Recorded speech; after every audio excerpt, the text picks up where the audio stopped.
This is John Krotec, and you were watching the Break It Down show here with my buddy Pete Turner. Thanks for being That's with right, us. man. Yeah. We go back a long way, and a long way now, John. I mean, quite a long ways. Almost a decade, brother. Yeah, I was going to say, like pre-pandemic, got nothing on us. We were before that. So, one, I appreciate you out there still hustling, still doing things. I appreciate you when you hired me to help you with your show, and that was for me at that time it made a difference that I had a little bit, and we didn't work on big margins or nothing, but that little bit of money was helping me out and kept me going in a positive direction, and in some ways literally saved my life, because you can only take so many hits financially and professionally before you're like, I'm out of hits, it's time to quit. And I was in that zone, So true. But Pete, honestly, brother, but you were helping me too, because I had just, been through that traumatic brain injury, and I was trying to reevaluate my own life, and you helped me to launch Straight Out of Combat Radio, which was really a very successful podcast show. People are still listening to it. And you taught me so much about editing and about interviewing and the technical aspect behind the scenes type of stuff that podcasters do. So you were a high value to me as well. And I thank you for that. And here we are, like you said. We are full of thanks. So, and I appreciate you. You appreciate me. And that's one of the cool things about what we do. You're always thinking, always moving, always trying to reinvent. And, since I've met you, you've like, here's what I think is next. Here's what I think is next. And it seems like you've kind of come all the way down to this conclusion where you're at now, talking about new masculinity or neo-masculinity and this whole concept. We've tried a lot of social things, right? And this is a good thing. Like, societies need to grow. They need to evolve. Culture has to, do its job to kind of decide where we're going. And it does seem like we're in a new time where we look around and go, hey, a lot of the stuff we said that we thought we liked, turns out doesn't work. And so we're kind of resetting, and the pendulum always swings. And so I wanted to get your thoughts on this neo-masculinity, and let's talk about your website and the tools therein. But let's just kick that off and tell us about neo-masculinity and what did you figure out when you dove deep?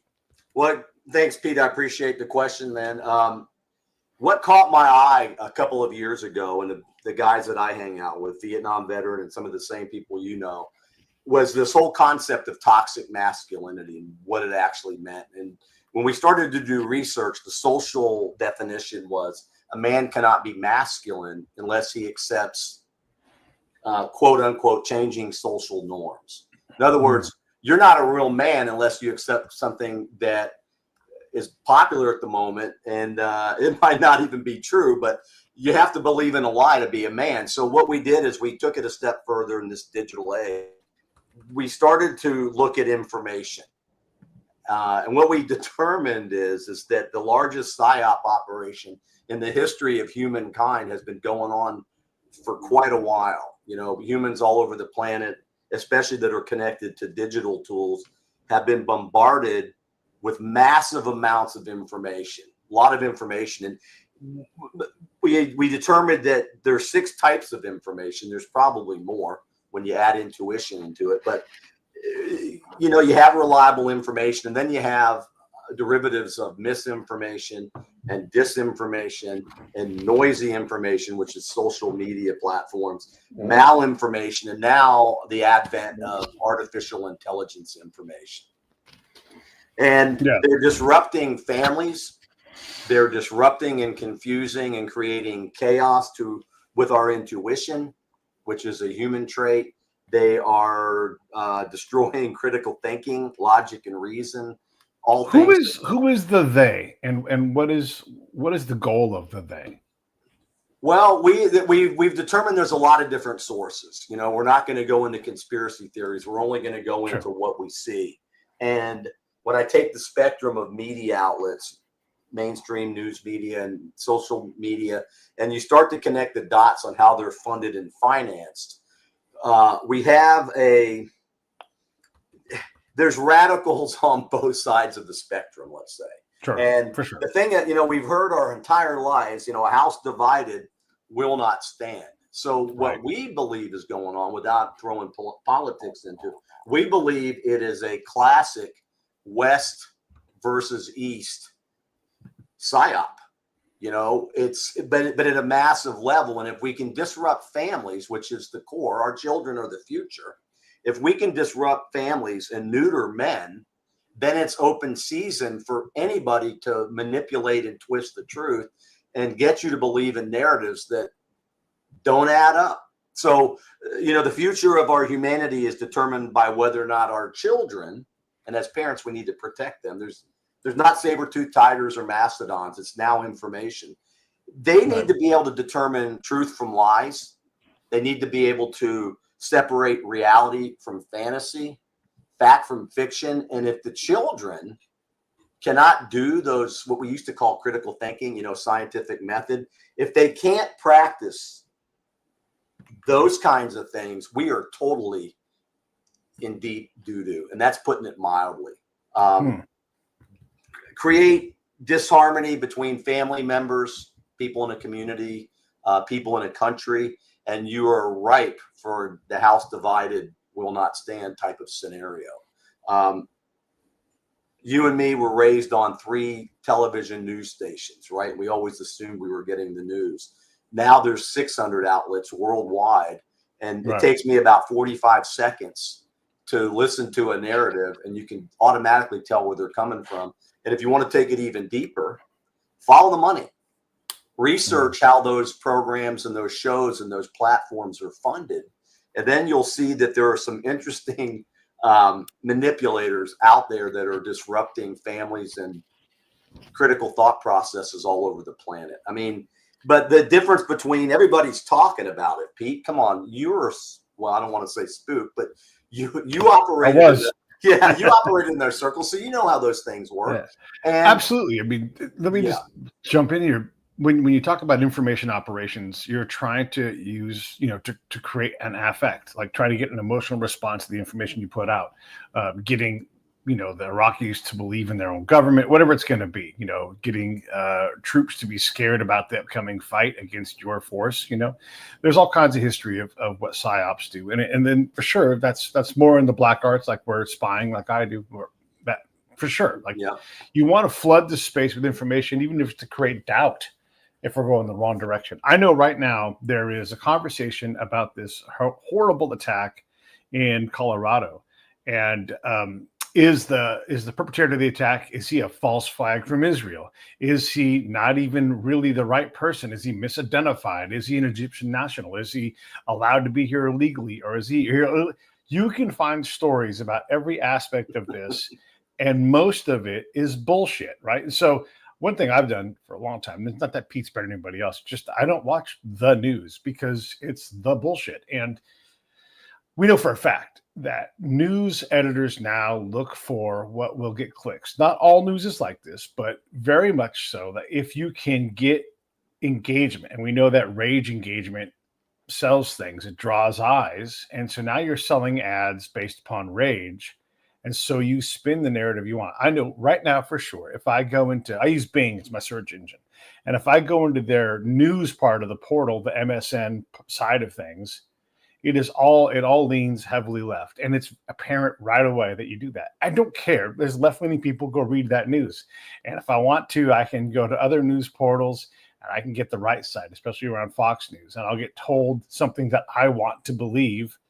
And it'll be different sides of the same story, sometimes completely fabricated, sometimes truth, because a lot of things have two sides, but that happens all the time. So when I watch things, I'll just watch the White House press secretary's briefing. I know that the White House press secretary only tells me what that team wants me to hear, right? I get that. You don't have to tell me that person's lying. They all lie.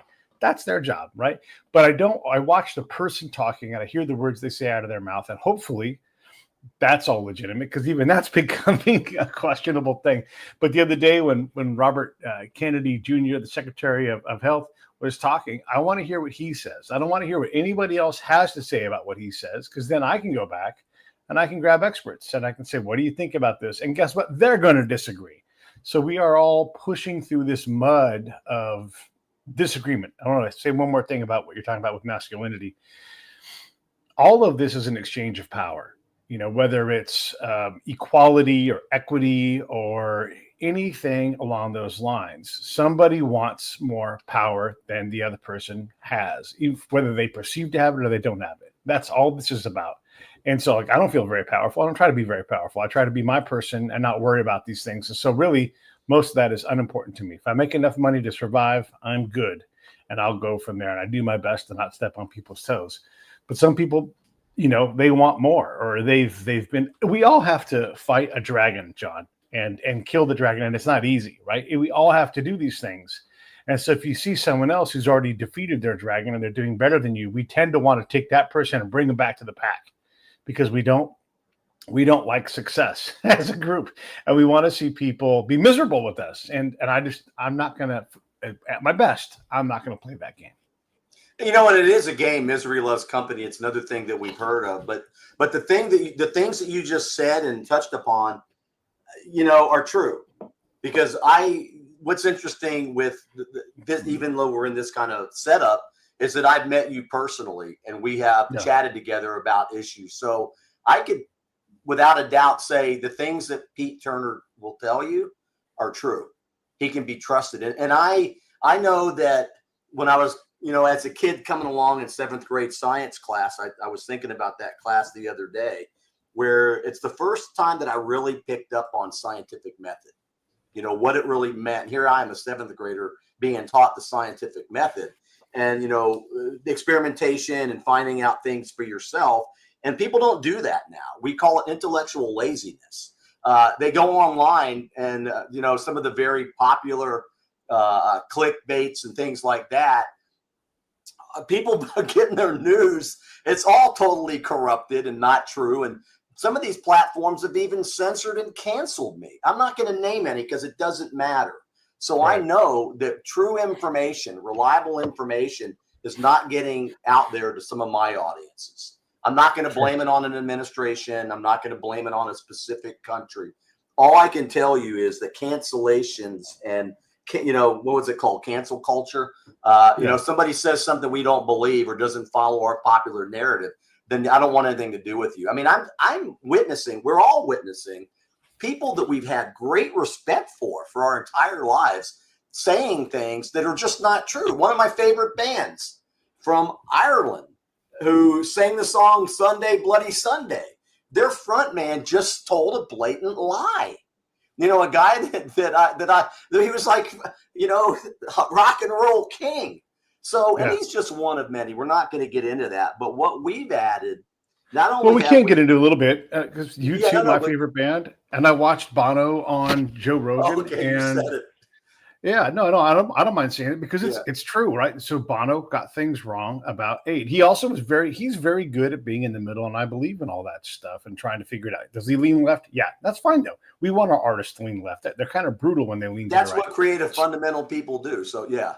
Right. But he talked about the death of all these people. Here's the reality of USAID. And again, there's going to be two sides to this truth as well. I have seen USAID. I have seen NGOs that work for USAID or Department of State. I have seen Department of State people. The second I came across any of these three entities, NGOs that work for these folks, USAID or State Department, the second I encountered them, I knew that they were destabilizing the area. They would tell you all kinds of things. They had wonderful beards and had thoughts and beliefs. But when I would go back in their trail doing what I do, because the boss wants to know, John, the boss wants to know. So I look over the mountain and I'm like, yeah, all those people he's teaching how to weave carpets, two of them are dead, and when the facts start to come out, none of it matches what they brief. And so when Bono says that, I'm sure that's the information he got. And maybe there is some validation to that, but it's not because Donald Trump and his administration turned off that supply. It's because they've always been flawed. They've always made mistakes. They've always sold these narratives. And then it's easy to understand. And this will get to your point here. It's easy to understand how this works. You live in the gorgeous, lovely Shenandoah Valley, right? If a NGO from China showed up and started engaging with everybody's wives and teaching them anything, how to weave carpets and undermine the authority of their husband in the house, right? Especially now you're talking about a really Shenandoah Valley is gorgeous and you don't have to have all these things. But let's say that men control the society like they do in Afghanistan. And to keep their families safe, they have to say, stay in this lane. You get outside of this lane, you draw attention, you get us all killed, right? So these guys, with these Americans without any license, go and engage these wives. They go into the Shenandoah Valley. They start saying, hey, here's how you can become independent. Hey, you don't have to have your husband beat you. Hey, hey, hey, hey, hey. And all of a sudden, there's this wake of damage. Beat up women, dead women, people that aren't making money selling carpets because no one wants to buy them. But that dude who says, hey, I trained 150 women on how to weave rug. By the way, who the fuck wants to weave a rug? You know, like, did they ask him that, or did they force them to do that because they had to succeed, right? And so, very, very, very often, these programs that they come up with are flawed, are failed, and the main thing that they do is transfer money from one part of the power structure to another. And I don't want to get conspiratorial, but that's a fact. They use it to transfer money from A to B, and that can be for any kind of intent, nefarious or good. But that is what happens with us. So when Bono says all these people died, you know what? As much as I love Bono and as much as he's great and he's solved a lot of problems or reduced the damage, he's not right in this case. He's mad at President Trump. Get to be that. But you can't show me the 300,000 bodies. And if you do, let's go look at the whole thing and I'm going to show you more bodies, because it just doesn't work reliably when we deal in that kind of money transferring, money laundering way. No, you're totally correct, Pete. You know, when you even look at the Joe Rogan interview, and Bono says right off the bat, "Now, this hasn't been proven."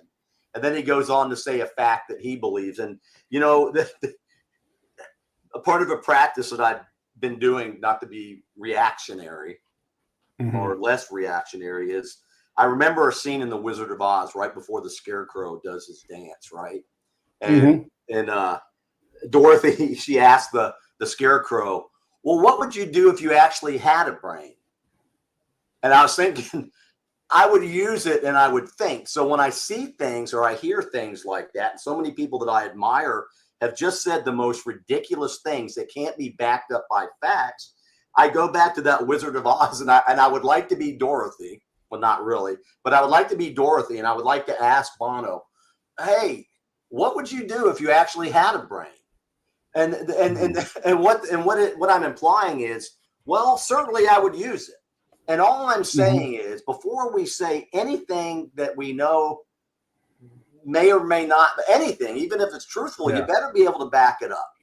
Right, one thing that we've added with this analysis, we call it the Human Information Sniff Test. It's in the little booklet for $2.99. But one thing that we've added to our analysis of information is we've added a gender role component, not a gender identity component. That's something entirely different. But we've actually researched gender roles throughout history, and we've taken these archetypes, what femininity stood for, and it's not to say that women are not protective. Oh my gosh, and protective in such a way is normally a man's role. But we just took a look at them, and we're hoping to empower not just men with what we're delving into in information analysis, but women too. Women, and you know, the whole battle of the sexes hoax that we believed coming along for decades it's a hoax. It's a hoax perpetrated by the people that put that out. It's always a battle of the sexes. Nonsense. We have to have a collaboration of the sexes. If we can start thinking collaborative, and you talk about collaboration all the time, Pete, if we start infusing the concept of collaboration into the male-female model, then we can go to great lengths at actually empowering people and helping families. But I don't want to demean anybody, denigrate anybody, accuse anybody, be disrespectful. Everybody's entitled to their own point of view. But what do they say about opinions? You know, and I'm not going to get there, but most of what I hear out there is an opinion based on a narrative or supposition that they haven't fully researched. Because I would think Bono, with as talented as he is, if he had actually investigated the 300,000 people dead hoax, he might not have even talked about that kind of stuff, because I truly believe that honorable people, virtuous men, and we can talk about that, will tell the truth. When you compromise your integrity, which is what he did, like you said, it's when a man compromises his integrity, he loses all credibility. Now, he can get it back if he can come back later on and say, you know what, Pete, if I told you a lie on your show, and I'm sorry I did that. I didn't mean to mislead you or mislead your listening audience. You got a lot of listeners, but you can redeem yourself with honesty. I had it wrong. We didn't. So what we've done is we've created this return to critical thinking, return to using your intuition, collaborating with women, and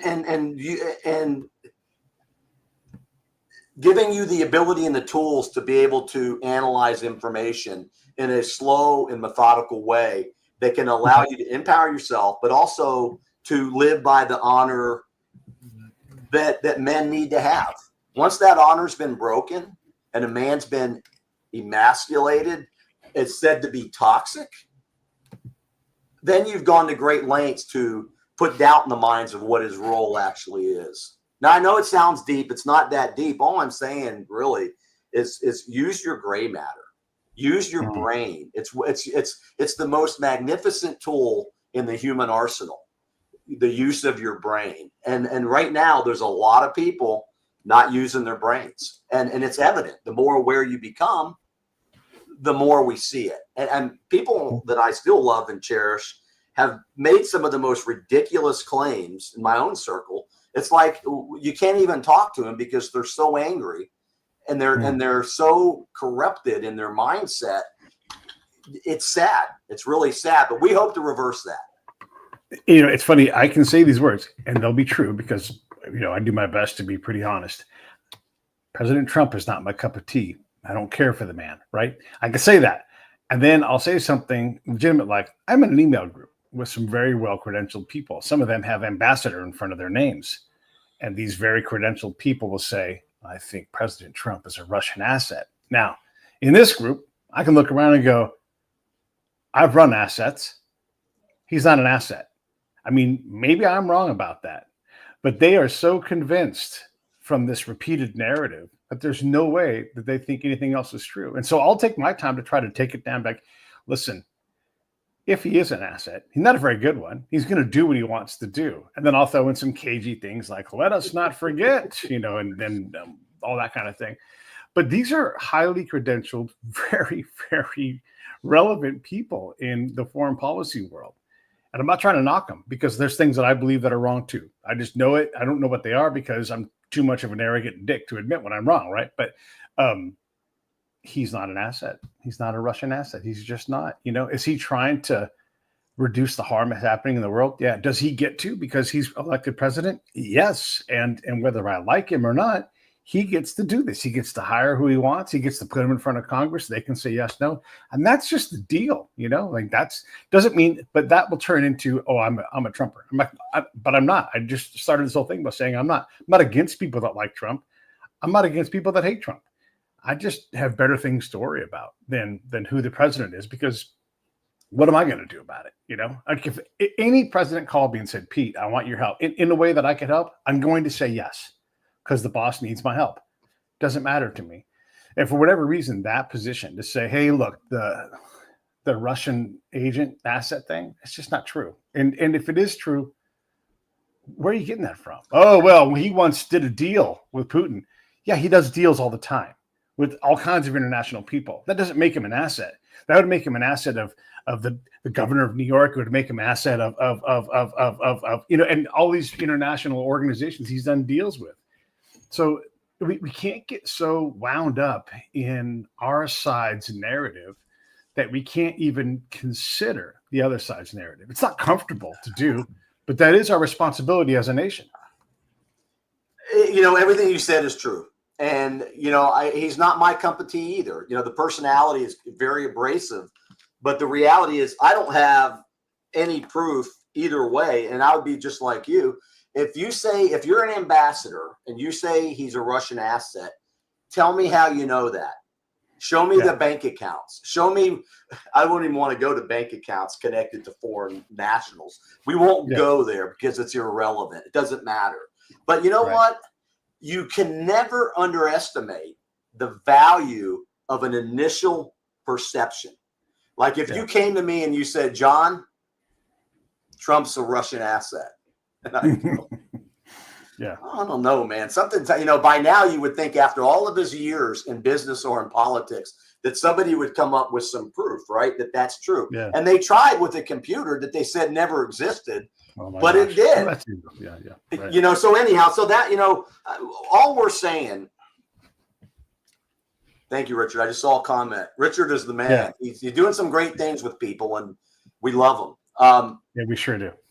Yeah, and so that's all we're saying is stay alert, stay alive. That's what my drill sergeant used to say. Stay alert, stay alive. Stay alert, stay alive. But check your resources. Yeah. Give it the old human intuition sniff test. Does that sound right to you? That one sex, and if it's if it's too sweet, if it feels too good, he's a Russian asset. Ooh, that tastes good. You're probably getting played. There's, I don't know if you know, you must know. Yeah. You must know Boone Cutler. Boone's writing some stuff. And with a bad, I'm going to say a bad word now. General Flynn. I've said a bad word. And so probably take this video and make it unmonetizable. Who cares about that? Because I'm just going to be honest. He's working with General Flynn, writing their second book. I think their first book's up here somewhere on my shelf. Anyhow, that's not important. But they're talking more about how information moves and how do you take down larger networks. And this is all just open source stuff, but they're just putting it into one big guide, and so that you can look at your organization and see what's being done to you or do something counter, and it's a real interesting take on someone like General Flynn who gets taken down. Let's just say that he's innocent in this case, okay, and not a Russian asset, which probably what happened. He probably not a Russian asset. But look at what happened. They destroyed that man's name. And these are the same organizations. And we'll just use the named organizations that are involved in these things. You mentioned the laptop that 51 people like me said, this is absolutely okay. Well, then there's a cost for that, and they're all getting hit. I've had Mark Polymeris on my show. I think that's how you say his name. It's Greek. It's got a lot of letters, but he's one of the guys that signed that thing. It doesn't matter to me why he did it or what he did, but there's a cost for that. You came out, you said something against the boss, and then if it wasn't true, you lose your job. The Vindeman brothers, guess what? They worked together. They went against the boss. You don't get to keep your job. They still were colonels. They got to retire, but they were done in the military, right? That's just a fact. And if you did that I'm gonna have Stanley McChrystal on the show soon, and he hit the wrong way with President Obama. Guess what? Lost his job. He retired. It was a Rolling Stone article or something like that. Yeah. Right. So these things happen, right? And people get things right. They get it wrong. They go against the machine. All of these things happen. And so what you're talking about, I think, is to say, hey, quiet your life down a little bit. Rely on your intuition. Inform yourself through multiple sources, I guess. What are some other hallmarks of what people should do? Because this stuff doesn't, we're using some specific examples. I promise you. So when I wrote that email to this group of people, very credentialed people, but I'm the only spy in that group, at least that I know of. And one of my friends in that group said, you're probably right. He's probably not a Russian asset, but he is an asset for himself. And I cannot disagree with that. I'm sure Donald Trump will find a way to make deals and enrich himself as he does, as people in Congress do too. But this is part of the thing with President Trump is you can't trust him to reliably do the right thing, even at his own expense. There are times when he does this, I'm sure, but he will absolutely make a deal that will improve his condition. They will absolutely tell their version of the story. He'll say, I'll get this thing fixed in one day, and then he doesn't. And then he'll act like he did. He'll blame everybody else for his problem. All of these things are true about him, right? But he's not a Russian asset. And so how do we deal? What are some hallmarks of the things that we need to look out for? And what are some of the steps that we can take to kind of retrain our minds to get away from this delicious, snacky, good bullshit that we hear all the time? Great question. And, we interviewed General Flynn on Straight Outta Combat Radio. In fact, you're the one that edited the interview. And that guy, I agree with you, he's not a Russian asset. Even, through the conversation, but even there's markers that you can pick up on that guy's no more a Russian asset than I'm a Chinese asset. Not true. But I always, I'm going to make a shameless plug for The Art of War by Sun Tzu. It's a very, very interesting read, been around 2,000 plus years. We have to realize that we are in a psyop when it comes to information. And I think that those things, being aware of strategies that people will use, is extremely important. And I also like the 36 stratagems. So Art of War, 36 stratagems, really some good base foundational concepts to have locked in your head. And just stay up on what's going on. Read. Don't take what you hear or see in mainstream media, news outlets, or on social media as the gospel truth. I mean, because it isn't. We just made the example of Bono. I also there's a book out there called The Game of Gods by Carl, and I'm giving shameless plugs here. I really want to talk about my business, but these are important books.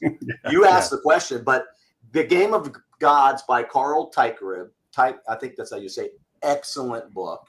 Gives you a lot of historical background on cultural wars and how things shift and spiritual things and religion, but that's a good book. I also this sounds kind of crazy, but written in 1958 by a guy by the name of Manning Johnson.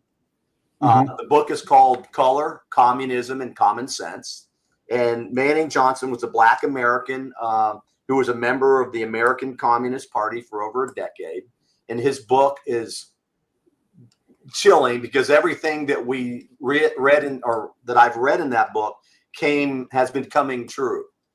We see methodologies and we see things happening when it comes to race that is all meant to destroy culture. So that I would say, to answer your question without going too crazy on this coffee, is just read and don't believe everything you read. I also like, The Devil's Chessboard, which is basically a book on our country. Doesn't mean that I'm un-American for reading it, but it gives you how the CIA was set up and even what the CIA did after World War II and why some countries might hate America. It just gives you some good background. And then more recently, this is a shameless plug, but this book, Super Bloom, you need to get this guy on your show. Nicholas Carr. And the subtitle is How Technologies of Connection Have Torn Us Apart. Now, I'm only about halfway through it. I just got it. But it is absolutely fascinating how social media platforms have done the exact opposite of what the creators intended to do. And I'm not going to give away the book. All I'm going to say is this. In a time of human history, with the knowledge that we have and the intelligence that we have, we're landing rockets and doing all kinds of cool things. It's amazing. Yeah. It's amazing how far apart we truly are. And there's a reason for that. And I'm not going to go into deep mud and conspiracy, but I just say read as much as you can. You're also seeing mass migration off of some of these platforms, because when you get on a platform and you're angry within 3 minutes, it's not healthy for you. When you get on a news channel, whether it be CNN or Fox or the Five or the View, and you're angry within 5 minutes, that's not healthy for a human being. So we're being bombarded with all these things that are making us angrier and angrier. I mean, who throws gasoline on an elderly Jewish person and sets them on fire in the 21st century? Yeah, it's like whiskey, tango, foxtrot. That should not be happening. How many times does the Minister of Health from Hamas have to lie to us about who killed whom? And it's like, before we reject, as soon as you see that source, and a lot of times they don't even put the source up there anymore. So now there's no source when these things happen. And so we know the Minister of Health is going to give us their spin on what happened. And then Israel's going, we weren't even in the area. And then you look into the video evidence and all of a sudden you're like, they weren't there, And so there's a lot of that. There's a lot of this eruption of anti-Semitism. This doesn't give Israel a pass. Israel's done a lot of shitty things in its relationships with Palestine. Absolutely, they have. They didn't start this last war. All Hamas had to do was say, we surrender unconditionally, and then all the fighting would stop. The hostages would be returned, and all that suffering would end. But they have fight in them, and their charter is to destroy Israel. So Israel gets to believe them. Just like if Al Qaeda would try to destroy us and continue to try to do that, we continue to kill the fuck out of those guys. And we kill a lot of innocent people in the process. So these things all go together, and that the willingness of people to jump on the anti-Semitism train it's crazy, because that's not in any way part of the solution. I don't know what happens with Palestine. I talk to a lot of smart people about it. I get all different opinions on what's supposed to happen. Nobody knows the answer, but Israel gets to say, we're gonna tear some things apart until we're satisfied, because we're tired of fighting this thing for decades. Well, you raise a good point, Pete, because a friend of mine, one of our military buddies, sent me a copy of the report that was done about the October 7th attack. And I didn't even finish it. It was so barbaric in its brutality that they've even said that this kind of barbarity has only happened half a dozen times in world history, in human history. Yeah. And what those terrorists did to babies, teenage girls, teenage boys, innocent concert goers, women being split in two like wishbones, the elderly being set on fire, whole rooms of people being massacred. If you mentioned the Shenandoah Valley. Let me tell you something. If the next Valley's redneck army came over here, next Valley, we're brothers and sisters in the same valleys. But if they came over here and did what those Hamas terrorists did to my neighbors, I can tell you right now, I would pony up, and we would get together our own redneck army, and we would obliterate them. So I'm totally, it's an eye for an eye, a tooth for a tooth. And I am with you that I believe that somebody wants to end it. If you support Hamas, and these people that do, and I'm probably going to get kicked in the rear for saying that, you're not on a good side, I can tell you, especially in light of the guy burning innocent people at a peaceful protest or a peaceful demonstration for hostages. And who knows what's going on with. I know we've digressed, but I guess the point about this conversation is, don't believe everything you hear. Just use your intuition. There's a reason why they're leveling Gaza. Those Israelis are sick of it. And that attack report, get yourself a copy of it, and you answer me if the IDF is justified or not. That's all I'm saying. Yeah. And again, we can get off that topic here in a second, but the truth of all of it is this: they are not going to stop. They say that, and by they, I mean right now, I mean Hamas. They are not going to stop. And so if they're not going to stop, Israel gets to believe them, and Israel gets to protect its interests. And they've stepped away from, pens on the table, ready to sign historic accords. They've walked away from a nation over and over again. They walked away from the last peace deal. They don't want peace. So until they do, and everything has been tried, I guess there's going to be, and I hate atrocity. I hate all these people having to die. I don't want to see. Well, you've been in it, so I've been in it. I know what it does. And here's the thing: is like, we count these numbers like they're nothing, but every one of those families who's damaged now, who's lost someone, people don't just die. They lose their legs. They lose the ability to live a full and complete life. Women get exploited in all kinds of horrible ways. They die at accelerated rates after war, and not just because of exposure to chemicals, exposure to humanity. And so this is a horrible thing for both of these fights, because they're not going to get over this. Most of these people will never get over it. And I don't know what you do about that. But let's get back to everybody. It's we always digress. You and I are always talking about deep subjects, but yes, we take one day at a time. But honestly, the future of our humanity is whether or not, we said this earlier, whether or not our children can separate truth from lies, reality from fantasy.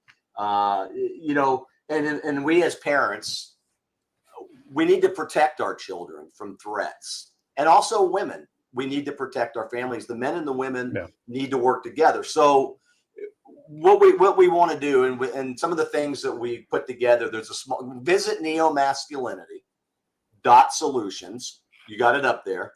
Thanks, Pete, for that. I appreciate your time to have me here. But also, look at the Sentinel handbook. It's $2.95. It's a PDF. We've written it so an 8th grader can understand it, not to disrespect anybody. It's in 9 languages. So, I know that you speak one of them. So look at that. But we're also, I've got a couple of talks about male leadership and the second law of thermodynamics and what leadership is all about. If you want to put me on a stage in front of your organization, your team, management team, whatever you want to do, we can motivate people. We can inspire people to be the best they can be, whether or not they belong to a small team or a large team. So there's also that on the website, more information about me as a speaker. And then we're working on the Brain Freeze mini course, which will be out. It's an introduction to the larger course. The mini course is called Brain Freeze, the breaking of the ice on critical thinking. And then the Brannery, which is going to have the 4 silos with 4 different accredited curriculums.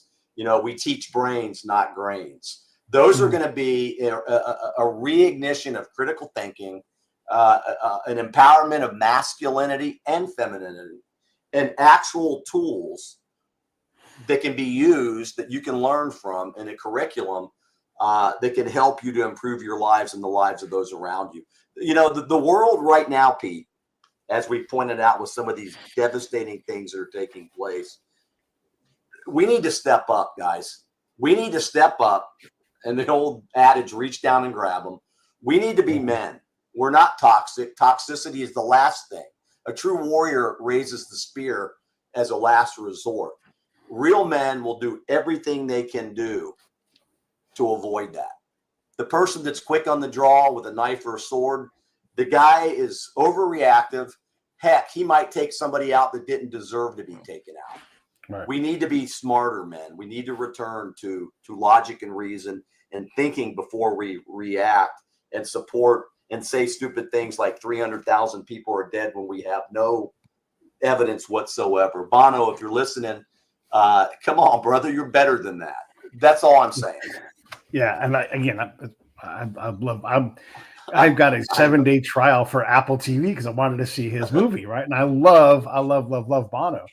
But here's the thing. You're right. Like that when he said that, he said so many great things in that Joe Rogan thing that are much more important than that one thing. But when you get that part wrong, or you don't have the evidence to back it up, like let's say it is kind of true, right? If I sat down with Bono, I'd be like, hey man, let's work on this thing. Let's figure it out. Because too many of the times we go to help someplace and we get it wrong. And us dudes, if we're going to go do dude things, we got to stand up and say, that didn't work and it's on me. We have out here in our desert, we have this like futuristic looking house of mirrors on the desert floor. And it shoots mirrored heat up to like the central boiling point where it heats oil. And it is an energy machine, all solar, right? Didn't work. It's going to be torn down 15 years ahead of schedule, offline. And instead of people saying, man, we got to get this solar thing right, people are getting upset and denying that happened. This thing incinerated, John, 60,000 birds. Wow. 60. I didn't know about that. That's the first time I've ever heard about this. One of your listeners is asking a great question. Brad, thanks for the question, Brad. Yes, we remember that. By the way, incident. Yeah. Loosely transliterated, Tariq Aziz means road sign in Arabic. So there you go. Road sign says the compromising of our integrity, the compromising of our honesty, right? Of our word, of our character. Very difficult to get back. We've seen this a lot in the news where they are willing to say things like mostly peaceful protest or the whole mostly good people hoax thing with Donald Trump and everything, right? All of these things. And so we've stopped believing the news. I watched, and I'm being hard on the main news, and it's primarily liberal people because guess what? They're not good at diversity either. So David Muir, there was a storm coming into Texas, and he's like, they've got morgues there. They're get ready to pick up the bodies. And it's like, okay, you're selling fear. You're selling horror. Did people die during this giant storm in the giant part of Texas? Yeah, for sure. Right. But more people die in Chicago in a storm almost every single time because there's old people and it's hard to get to all of them. But he was selling this, acting this part out. And it was disgusting. It was the last time I ever watched his news because I don't want to be sold something. And I no longer will trust David Muir. And here's a guy that I'm supposed to trust. America's supposed to trust David Muir. And he used that license in a way that, at least for me, said, hey, that's enough. I'm not gonna watch your news anymore. So we all have a responsibility. If we're going to be dudes, if we're going to, use our masculinity to our advantage, we do owe it to be modern dudes who understand how to be affectionate towards our kids. Like my dad was not like the guy who's like, Pete, I love you. And I'm like, he's going to hit me. Wow, we were brothers from different mothers, but yeah. Yeah. And so I don't want to be that guy either, right? So the whatever masculinity is, it gets to be a good thing. It's good that we're taller and can grab things. In my life, I've got a special someone, and we talk about the big world, little world. And the big world, I'm like, what do you mean you can't use that space? I'm just gonna look, I'm using it. And then the little person goes, oh, I didn't know that was up there. And then the little world's like, don't you see this thing? And I'm like, no, it's way on the ground. I'm way up here, right? So there's a balance that we can do with our masculinity. And I imagine you guys cover some of this stuff. And then again, here, everybody, here's the link. Well, thank you for doing that. Well, Pete, I got to tell you, offline or off the record or in private conversations with some really don't say it now for damn well live. No. But some real kick rear end women have said to me, they're not connected only by their gender, but they said, John, you guys are on to something. Women, they might not tell you, but they're waiting for you guys to step up. They truly are. A woman doesn't want to have to be the guy, the person to slap somebody when you're sitting there when you ought to be doing it. Just saying that as an example, and so we talk about the virtues, and it's okay to be honorable, and it's okay to have courage, and it's okay to like quiche, and it's okay to be authentic. It's okay to have virtues, man. It doesn't mean that you're toxic. Doesn't mean that. That's why that whole thing is what got us started, Pete. Straight up, brother. The narrative of toxic masculinity. So guys are walking around wondering, well, that guy just insulted my woman. I'm going to be cool about it. And no, sorry you had to do that, but she probably deserved it. No, you need to stand up, grab your cojones, and be a man. And a man protects his family from threats. Yeah. If it's not a mastodon, and it's a news channel, turn it off and tell your kids what you just heard was total nonsense. Start thinking for yourself. Quit being intellectually lazy. My gosh, we're men. I like it. Yeah. Well, and it's a lot of these kind of ginned up social things, like don't open a door for me. Well, of course I'm going to open a door for you. You're a person. It's not that I think you can't do it. I'm doing it to be kind a lot. So I met this lady at the store, and I give first responders a bit of a hard time. And I'm like, yeah, you guys are always second, because there's self-response and there's the next dude in line response. And so this lady's at the store and she's trying to buy a baby pool. It's hot here in Southern California. And it's way up high on top of like the freezer section. And so one of the workers is climbing up, and it's just a plastic formed thing. And it's, you know these things, it's like 6 to 8 feet around. And I see this dude doing this, and I'm like, whoa, you can't climb a ladder and hold that thing down. There's no way your boss wants you doing that. So I go over to him, and I'm like, you get it down, drop it down to me. You're not going to hurt me. That thing weighs, a pound, because it's just this thin plastic. And so he hands it. Plus, it's so big, if you just move it down at all, my hands are almost 8 feet in the air, right? So I've got this thing, and I bring it down, and I give it to them. And, so we work like a team. But that kid was going to climb that ladder and bring that stupid thing down by himself. And it takes 2 hands to control that thing. Anyhow, so not my business. I don't care anymore. I'm off doing my shopping. And I come, and me and this lady are almost on the same kind of route out the store. And we go out, and she is driving, John, she's driving like a Toyota Tercel. It's the smallest fucking car in the world. And I'm like, hey, are you going to strap that to the top of your car? And she goes, no, I'm going to get it inside. And the poor guy who helped her get the pool, down, the checker guy, he's trying to like get it into the back of her car.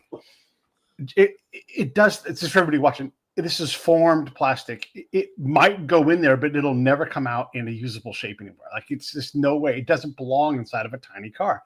And so I said, why don't I just throw it in the back of my truck, and I'll just take it to your place. And she's like, wait, what? I'm like, yeah, you're not going to get it in your car. It doesn't fit. Can you see that?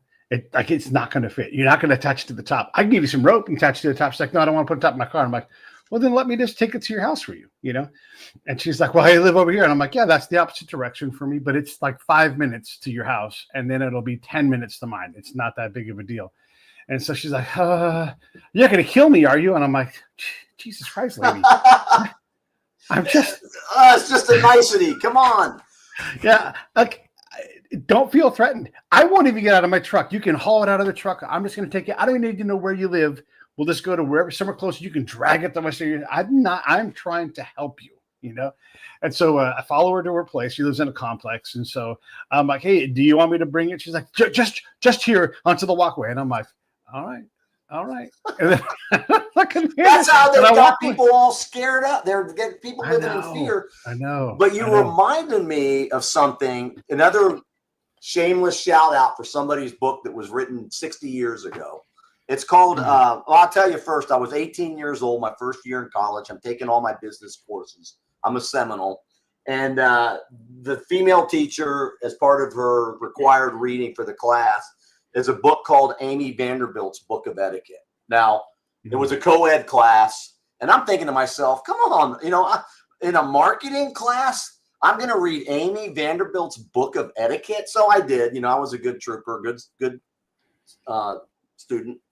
Made an A in that class, by the way. But that book, Amy Vanderbilt's Book of Etiquette, things that I read in that book have stuck with me for 45 years. It was one of the most influential books that I've ever read, Pete. And we're missing that. Why can't we just be the example, like you were to that woman, and just have some etiquette? And that woman was so fearful because of the things that she's been told about men, and maybe their toxicity, that she's scared for you to even offer a helping hand, which she obviously needed. The kid was going to destroy her property, but you saved the pool. And those are the kind of things that I'm talking about. People are so fearful of other people that etiquette is no longer practiced anymore. I can remember. Yeah. No, go ahead. You can remember what? Go ahead. Go with it. But I can remember walking down sidewalks.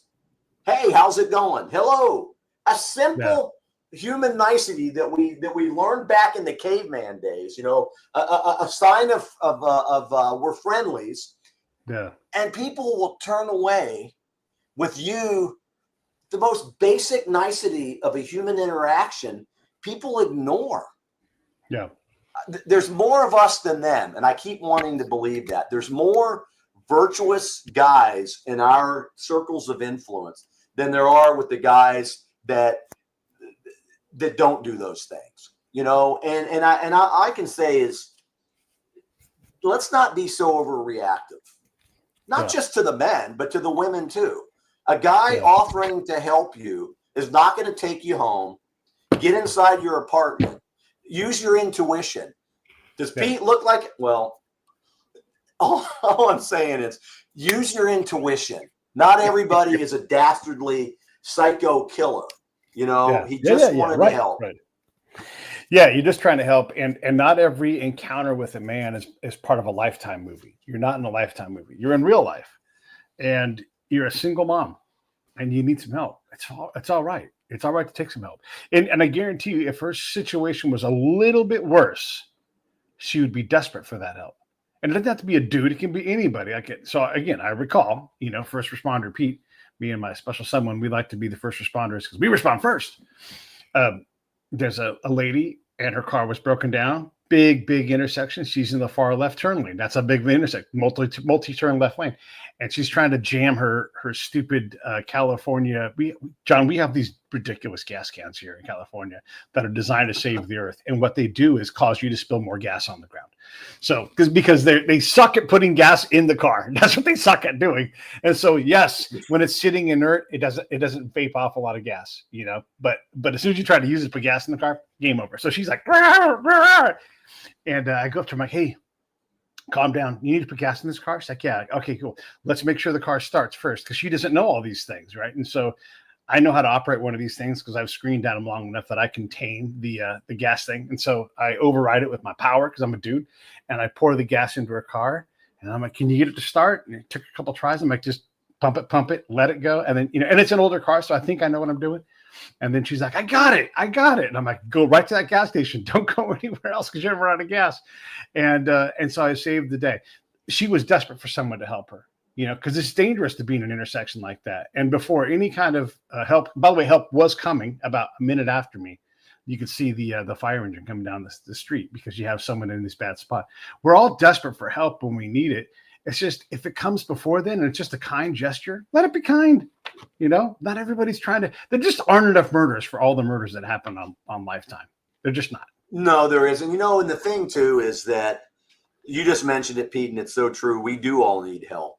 Not everybody, I look at people now, everybody's got a story. You've interviewed thousands of people.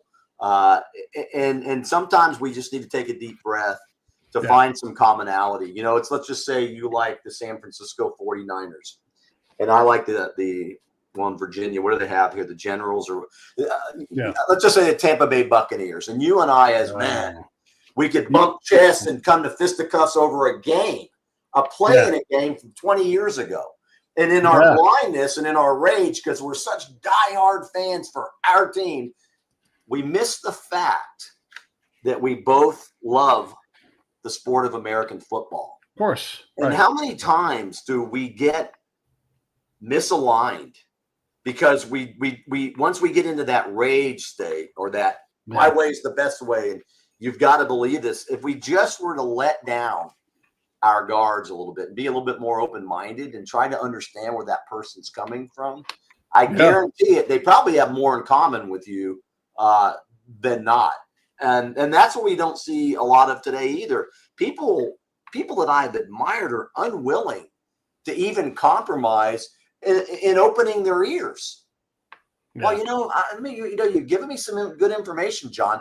Let me think about that for a while. And then maybe they believe it, maybe they don't. Maybe they come back offline. I just wanted to tell you that you were right, bro. I'm sorry if I gave you such a hard time. And I'm not going to say, don't you wish that would happen more often these days? Yeah. Well, you got to be man enough to be able to read, Vanderbilt's, manners and be able to understand. Yeah. Well, I said this on your show, when I think about we asked us to define what freedom is. And I'd like, freedom is all about allowing someone else to be free. Of course I want to be free, but if you can't allow someone else to be free, you're taking it from somebody.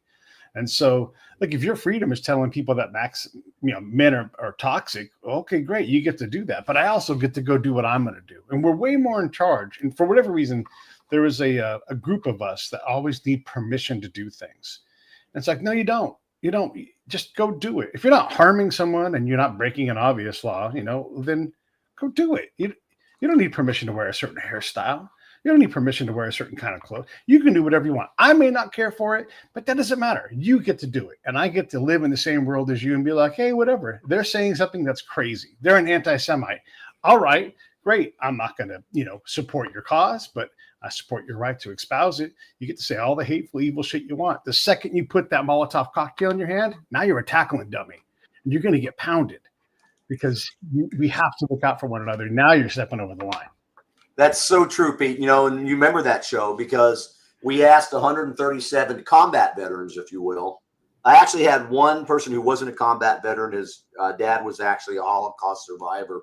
And then Jill Stevenson, who lost her son in he died in the States, but he was wounded in action with the Ranger Battalion.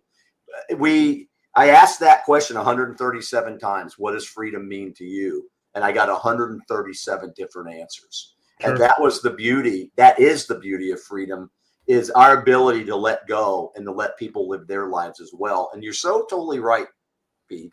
The minute you pick up the Molotov cocktail, the game changes. Then you become a threat, physical threat to innocent people.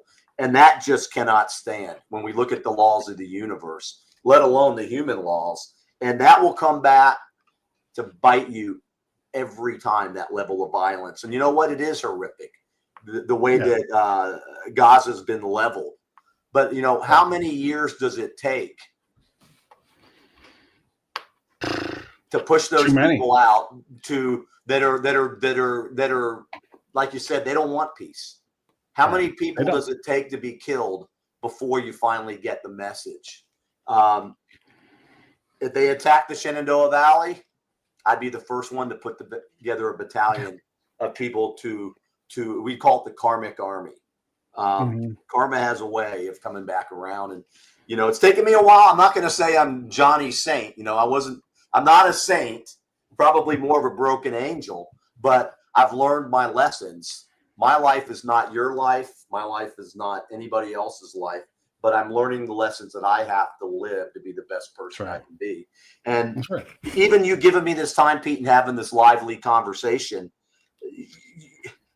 you're a public benefit, brother. You're allowing people to exercise their freedom of speech, and I don't think you're going to censor me. And that is very comforting. Wait, I didn't mean to say that word. I'm telling you, man, that is very comforting in a world that censors and cancels. Yeah. I lost a couple stations on YouTube for just telling the truth. Yeah. No, it's a true thing, especially here on YouTube. It's very easy to limit your speech. They have a history of doing it. They've done it. They've tried to get better at it, but it's uncomfortable. And to be honest, anybody who says they're a free speech absolutist, well, that's a thing protected by a lot of force and death, right? And so we've got to respect the fact that we don't know exactly where that line is, and it's going to be different for all of us. And that's part of the sorting. But as long as we're sorting and as long as we're talking, and we don't have our fists balled up, then okay. I had a mini interaction online today where someone's like, my neighbor is shooting squirrels and birds with a BB gun. And I'm mad as hell about it. I'm like, well, take him a 6-pack. Ask him what's going on. Go be their neighbor, No, fuck that person. But that's true, All right. Right. Exactly. So next time you get pissed off about something, just take a deep breath. Yeah, take a deep breath. There's that reactionary, sometimes we choose to interact in a way that can lead to violence, and that might piss off somebody that loves, small birds. But you know what? Maybe the guy's daughter just died. Maybe he's pissed off at the world and he's taking it out with his BB gun. Who knows? And maybe you're wrong about the BB gun thing. Maybe that's not at all what's happening. Maybe that's just your impression. Yeah. Who knows? Who knows? No one knows enough to know enough. So go talk to the person and invite them over to your house or go to their house and say, hey, I got this weird sense that you're shooting birds with a gun or whatever it is that you're going to say. Or just go for a walk. Hey, you want to go for a walk? I'm going to go for a walk and just talk and be neighbors. You're going to find out that you're a lot more alike than you think. And that when you do disagree, not that big of a deal. My buddy, Matt Ballacher, and Brad also knows him too. He says, I think it's like the 47th thing most interesting news about your politics. Everything else is way more interesting about who you are, And so let's go do that. Let's go be neighborly. Yeah. Let's be masculine. Let's be dudes. Let's go do dude shit. Sometimes dude shit is dumb shit, but that's what we like to do. We like to go blow things up and go fast and shoot guns. But that doesn't mean that we're bad people. We were born this way, there's no excuse. Yeah. I'll shut up and let you close the show out. But we picked up a reformer from our neighbors because they wanted out of their house. They're going in a different direction with their workout regimen. And so we finally got to go ahead. I've been waiting to move this thing for months. And my special someone's like, go get it. And I'm like, oh, I take off because I love moving heavy shit that's too big for the house. And we moved that thing in minutes and we figured it out. It was a team project. I love it. I love that kind of stuff. That's dude stuff, right? Like when you know how to move a couch, when you know how to pick up something heavy and get it out of the way and into something, that's good shit. So yeah, figure out what you do and do it hard and do what dudes do. I'm going to let you. That's a great point. But, first of all, if you're a woman and you need help and there's a guy around, ask them for their help. They're not going to beat you up, I can assure you. In fact, they would love to be asked for help to move accounts like Pete just said. But thank you, Pete, for giving me the time. And I wanted to thank Brad. I wanted to thank you to the listeners for listening today to me ramble on about things that we feel are important to our society. Visit neomasculinity.solutions. Get a copy of the PDF handbook. If you want to put me on a stage or have me come to one of your teams, we can inspire and we can get guys and women motivated to be better, to think about things more, and then pay attention to what we're doing, because the Brain Freeze mini course, reintroduction, breaking the ice on critical thinking, is very useful. It's not going to be expensive. And then when the college course comes out, you want to pay attention to that, because that's going big time. And we'll have tools available to men and women to help you navigate this world of unreliable information, which, by the way, is doing its best to try to destroy societies and cultures all around the globe, primarily our families. So thank you for listening. We don't want to be a downer. We want everything to be above board, and we want to always be positive and show those Amy Vanderbilt etiquette moves whenever we can. That's right. Pete. And we're still fans of Bono. God damn it. Yeah. I was listening to him today. I love Bono, but Bono, come on, man. Tighten up, brother. Tighten up. Tighten it up a little. We get to say that. We get to say, tighten it up. All right, everybody. I will see you all tomorrow. John, I'll see you in a second. We'll chat offline. Everybody else, this is the Break It Down Show. You want to help? Best way to do it, breakitdownshow.com. Go to the PayPal link. Push that button. I don't need to buy coffee. I don't need Patreon. I just need you. You and me. $5 a month, that fair? You want to do 10? You want to do 20? Great. I'll take any part of it. I'll put that money to work within the show. I buy equipment, I travel. That's what you help me do. So I don't ask very often. At the end of the show, so you're probably not watching, but if you are watching, that money is hugely helpful to me to make this show fly. So thank you so much. All right. Stand by, John. Thank you.